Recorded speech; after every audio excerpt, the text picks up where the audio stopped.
menguatkan kembali bahwa kehidupan akhirat itu adalah kehidupan yang sesungguhnya, kehidupan yang sejati, kehidupan yang adil. Sahabat Abdullah bin Abbas radhiyallahu anhu mengatakan bahwa Rasulullah sallallahu alaihi wasallam pernah bersabda, menceritakan tentang seseorang yang meminta keadilan di hadapan Allah Subhanahu wa taala. Karena kehidupan dunia penuh dengan rekayasa, kehidupan dunia penuh dengan sandiwara, kehidupan dunia penuh dengan permainan dan senda gurau, sangat mungkin orang tidak bisa meminta haknya secara adil di dunia. Tetapi Rasulullah SAW gambarkan melalui hadis ini, kelak di yaumil qiyamah setiap orang akan bisa meminta keadilan di hadapan Allah seadil-adilnya. Maka kata Rasulullah SAW, yaji'ul maqtul bil qatil yaumal qiyamah, ra'suhu wa nasiyatuhu biyadihi wa audajuhu taskhabu daman hatta yudnihi minal arsh fayaqulu ya Rabb salhu lima qatalani. Kata Rasulullah SAW, kelak di yaumil qiyamah ada seseorang yang menyeret orang lain.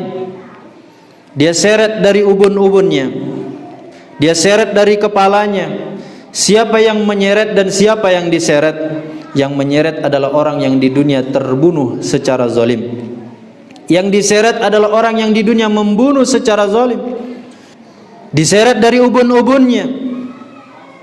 Wa audajuhu taskhabu daman, sampai kata Rasulullah SAW, yang diseret itu berlumuran darah di lehernya, untuk memberitahu kepada seluruh manusia ketika itu. Di dunia orang bisa menghilangkan jejak pembunuhan, tapi di akhirat Allah tunjukkan lehernya berlumuran darah. Diseret ke hadapan Allah Subhanahu wa taala hatta yudnihi minal arsh, sampai sedekat-dekatnya dengan arsy Allah Subhanahu wa taala, menunjukkan tidak ada penghalang kelak di yaumil qiyamah, tidak ada pembatas. Tidak ada yang bisa menghalangi seseorang meminta keadilan di hadapan Allah. Di dunia mungkin orang butuh ini dan itu pun belum tentu dia bisa dapatkan keadilan, karena akan dia dapatkan begitu banyak penghalang, akan dia dapatkan begitu banyak rintangannya. Tetapi di akhirat hatta yudnihi minal arsh, sedekat-dekatnya dengan Allah, tidak ada penghalang dan pembatas. Bahkan dia bisa langsung mengadukan di hadapan Allah, meminta keadilan kepada Allah dengan mengatakan ya Rabb salhu lima qatalani, ya Allah tanyakan si fulan ini kenapa di dunia bunuh saya, dosa apa saya dibunuh, salah apa saya di dunia dibunuh, ya Allah tanyakan kepada si fulan ini. Tidak perlu ada kuasa hukum, tidak perlu ada pengacara. Korbannya bisa langsung mengadu kepada Allah, meminta keadilan kepada Allah. Tidak ada perantara lagi. Ya Rabb salhu lima qatalani, ya Allah tanyakan kepada si fulan ini kenapa dia di dunia bunuh saya, kenapa dia tumpahkan darah saya, kenapa dia cabut nyawa saya, apa alasan dia. Kelak di akhirat di yaumil qiyamah, di dunia orang mungkin bisa lari dari hukum, di dunia orang bisa menghindar dari hukum dengan kepandaiannya, kata Rasulullah SAW, alhana bihujjatihi tadi. Tapi di akhirat apa kata Allah Subhanahu wa taala? Al-yauma nakhtimu ala afwahihim, kelak di yaumil qiyamah mulut yang selalu pandai berbohong dan berdusta kami kunci rapat.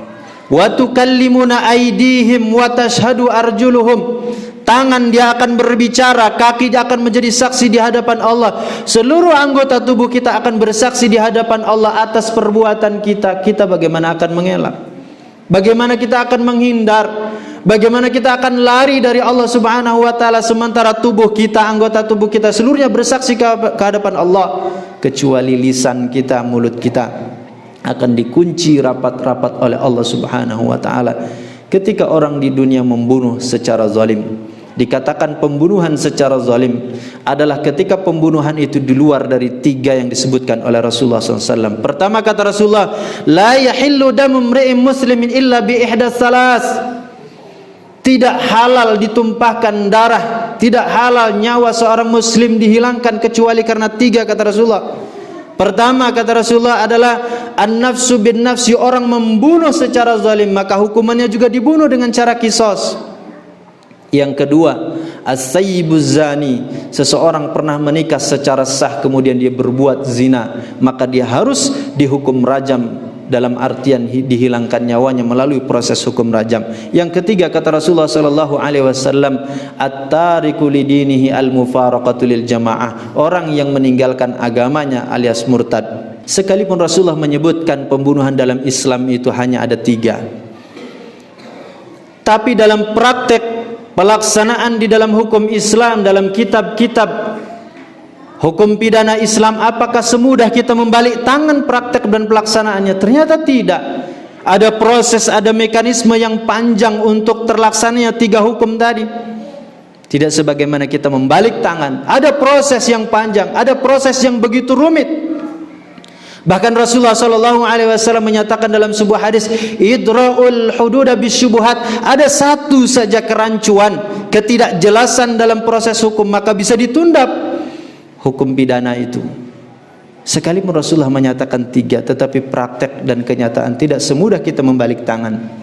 Maka ketika pembunuhan di luar 3 ini, bisa dipastikan pembunuhan itu adalah karena kezaliman. Ketika pembunuhan itu karena kezaliman, maka kata Rasulullah SAW, kelak di yaumil qiyamah, orang yang terbunuh dia akan bisa leluasa menyeret orang itu di hadapan Allah sedekat-dekatnya, meminta keadilan kepada Allah Subhanahu wa taala. Ketika orang itu ditanya oleh Allah tidak mampu menjawab, maka jatah dan bagian orang tersebut Allah katakan dalam surat An-Nisa, wa may yaqtul mu'mina muta'ammidan fajazaohu jahannam khalidan fiha. Siapa yang membunuh seorang mukmin, siapa yang membunuh seorang mukmin dengan sengaja secara zalim di luar yang 3 tadi, maka apa kata Allah Subhanahu wa taala, fajazaohu jahannam, balasannya neraka jahannam, khalidan fiha, dia kekal di dalamnya kecuali Allah menghendaki, Allah menentukan lain. Syukran ya Rabbi, syukran.